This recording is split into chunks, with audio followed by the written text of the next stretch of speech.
Welcome back, everyone. My name's Tucker.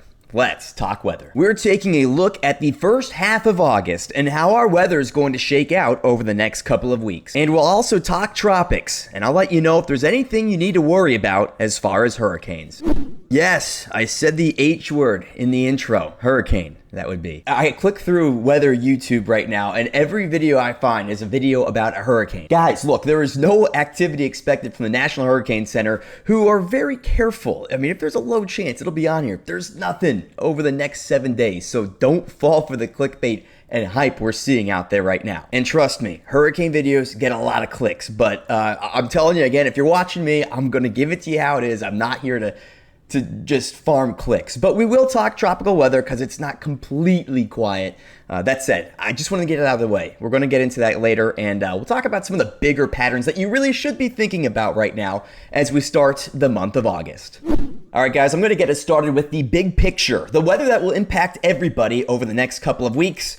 Unlike a hurricane, which is quite improbable. So what you're looking at here is more or less the air masses, and this is a important way to forecast when you're looking at more than a week out, because we can't tell you exact temps, but we can tell you what's more likely, warmer or colder air. These blue colors are troughs, that indicates colder than average air. The orange colors are ridges, that indicates warmer than average air. And you're looking at the very beginning of August here. And as we move this through the first few days, the first, the second, the third, there's not a strong signal in the US, especially for warmth. If anything, we've been talking about how it's going to be cooler than normal, and that's why our jet stream's a little bit farther south here. If you follow those black lines, it tells you where the jet stream is roughly. And, the first few days of August, like if you've been watching my past videos, it's going to be cooler. But it's not going to stay that way for long. And as I move this into the very beginning of the second week of August, you see those orange colors come right back. Our jet stream now making more of a northerly jog. It still will not be super warm in the southeast. You guys might be escaping the heat out there. But it is certainly going to be warming up in the southwest, and it does appear we're going to have some anomalous warmth. Nothing crazy, but certainly warmer days returning to the northeast as well as soon as we begin the second week of August. I'm going to push this even further, and the farther out you go, the weaker the signal is, because it's there's a wider range of possibilities, so that's why you're seeing these colors get a little lighter. But essentially what you're looking at here is still a more persistent signal, especially across the northern half of the U.S., that temperatures are generally going to be warmer than average. I believe August as a whole, and you can kind of see the jet stream here too, is going to be a warmer than average month. It also is suggesting to me, because we have these troughs here, you see how it kind of bows down a bit? That tells me there may be some extra rain, some extra stormy days in the eastern half of the U.S. as we go through these next few weeks, at least the first half of August as well. We're going to spend like 20 seconds on this map here. It's giving us an idea of what temperatures will be like a few thousand feet above the ground, and it reiterates what we've been talking about. You saw that cooler start to the month. It warms up here to start the second week of the month, and then as we head into the middle of August, and perhaps even the later days of August too, you have this warmer than average signal that emerges. So just really reiterating and setting in stone what we just talked about. Quick stick, guys, if you're not already subscribed, consider doing so. You don't have to, but you're going to get the weather as it is, and I'm just going to be a source you can trust out here. Now we talk about rain, and this does tie into the tropics, and we will talk about any even slight hurricane potential, but I want to get through the stuff that's more important first. Stuff that, again, is going to impact everybody, not a tiny little chance of a hurricane. And what you're looking at here is a map of the potential rainfall through the first half of August. Now, naturally, of course, you're going to get more rain in the east out here than in the west. But what I'll say is that anywhere you're seeing these red colors, that's a good signal for above average precipitation, especially the farther north you see them go. So like I said before, there is a signal to me, just looking at the upper pattern, that the east is rainy, rainier than normal, and I am seeing that show up here as well. Meanwhile, this is pretty darn dry for the west. It is dry typically, but that might be more so than average. So something to note there. First half of August, certainly skewed to the rainier side east and drier side west. And here's a look at the same data on a different weather model, and once again we have agreement, which we like. And you can see it is pretty obvious that once you just go to the Rockies or west, it's drier. If you're on the eastern US, certainly wetter. This is the European model. The European model is spitting out a little extra stuff up here. If we do get a setup like we've had recently, where you have a ridge out here in the south central US and you get some ridge riders. The Euro perhaps suggesting there may be a heightened severe weather risk up here. Still yet to be seen. I'm not putting too much stock into it, but that is a possibility that, of course, I'll be monitoring closely as we head through the start of August. Here's the official forecast from NOAA. Full disclosure, I actually did not look at this before we went over our forecast, but you'll notice it's very similar. The first week of August here is going to be a cooler week as a whole, a quieter week weather-wise. I'm telling you guys that just from everything I've looked at. Generally speaking, not a really big trend in precip. Could be a storm out here in the northwest. We're going to have some persistent storms. If you watch my last video, it's going to be those regular summertime thunderstorms down in the south to start off August. But not a lot going on in the northeast or the southwest. We get to the second week of August, there's our warm-up. So they're seeing the same thing we are, and for the same reasons, of course. It'll be hard to escape the warmth across the U.S., and certainly plan for more 90-degree days, kind of like we just came out of, and 100-degree days, depending on where you are, like Texas. And as far as rain goes, they're also picking up on that forecast we just made, the drier stuff out west.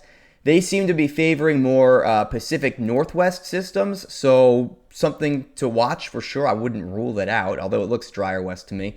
And then in the east, a weak signal, but certainly they're seeing the above average precip potential out there too into the second week of August. So pretty similar notes, but just so you have some context. And now we'll talk about tropical weather. Okay. Now we're talking hurricanes. No imminent threats, okay? No imminent threats. I don't care what people are saying on YouTube. Guys, they're trying to get you for clicks. Doesn't mean something can't happen after this, 10-day window. It's pretty quiet right now. Don't fall for the hype. But let's talk about what is at least possible down the line here. I'm going to show you two models. They're going to give us some idea of what may possibly form in the Atlantic and when. And what you're looking at here is an ensemble forecast. So this first model, it has a bunch of different ranges of outcomes. And when you see them clustered together, like for example here, we're looking halfway through the first week of August. You see I have all those red numbers mixed together.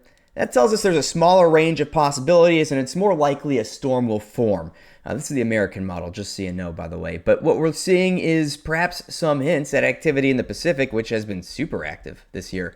But in the Atlantic, you don't really have that clustering. You don't really have a likely range of outcomes, and that tells you there's, a pretty unlikely chance anything forms. You have more red L's that are not tropical in the Atlantic. Those are systems that are coming off the land than anything tropical, at least the first week of August. Now we're moving into August 8th, August 9th. Here's where we begin to get some hints of life towards August 10th even, is what we're looking at right now.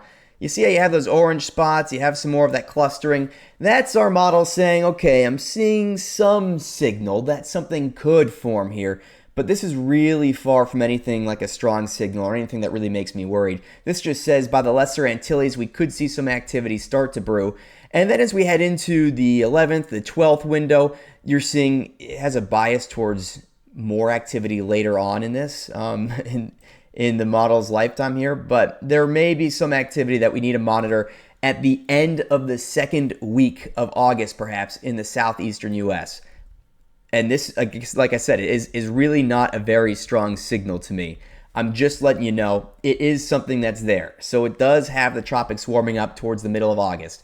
Let's go to the next model. So same thing here, just the European model, and as we move this forward in time, it keeps things very quiet until we get to about August 5th and 6th in the Pacific, which won't impact us, but there it is. There's some sign of life out in the tropics, not in the Atlantic though. And as we continue to move this forward, the European model still very quiet here, getting into the 9th, the 10th. Here we are towards the 11th, and now it's spawning one little possible storm. This isn't necessarily even a hurricane, but one possible storm that develops near the Lesser Antilles. The American model a lot more aggressive. The European model not giving us much, and that's pretty much it. It still is suggesting here perhaps this is going to be our zone to watch on between the 9th and the 11th, we'll say. And if a storm does form, it does have a path into the Gulf, but after that it becomes kind of unclear where it would, be directed. So right now, my point is, guys, don't worry too much about the tropics. There is no definitive storm that is coming, but you'll want to be wary because we are getting into hurricane season, which is in fact serious, and you'll want to definitely check back. You could go a week without checking and you'd be okay. You'll want to check back once we get closer to the 9th, the 10th, the 11th, as some of our models are hinting at more activity here, and that would present a potential U.S. threat. But again, it's nothing significant right now, just something to note. And, we'll get to that forecast when we get to. Now, before we wrap up the video, I thought I'd show you one thing just for some context. I feel like no one ever puts context out here on the internet, but it is important here. And this is the historic hurricane tracks over the last 10 years in the month of August. And you can see a lot of these guys are forming in the main development region out here. Most of the storms you're looking at, well, I wouldn't say most, but a lot of the storms you're looking at do go into the Gulf. You can see they kind of make a choice once they get past Cuba. That's a pretty popular way to go. A lot of these just recurve and stay out in the Atlantic. Most of them do not end up making any kind of contact on the East Coast. It's not unheard of, but we haven't had many do that. A lot of the activity is more so confined to the Gulf around August, and certainly the Yucatan as well. But in case you were curious, last 10 years, that's been the trend. Of course, if we did have a storm form out here in the Lesser Antilles, you can see a numerous have. Every single one of those, except for this guy, which went out to sea, ended up moving into or towards the Gulf. Some of them did not survive. Many of them did not make landfall as hurricanes or anything like that. But this would be our most likely path should we have something develop in there between the 9th and 11th. And with that, we'll wrap things up. But reminder to check back. We do these updates every other day. And if you have any questions, drop them in the comments. I'll make sure I respond to each and every one of you. And let me know where you're watching from too. I just love to hear where everyone's tuning in from. And if you want a personal forecast, I do those too. Drop it in the comments. But anyway, I'll see you guys back here next time. And thanks for being here today.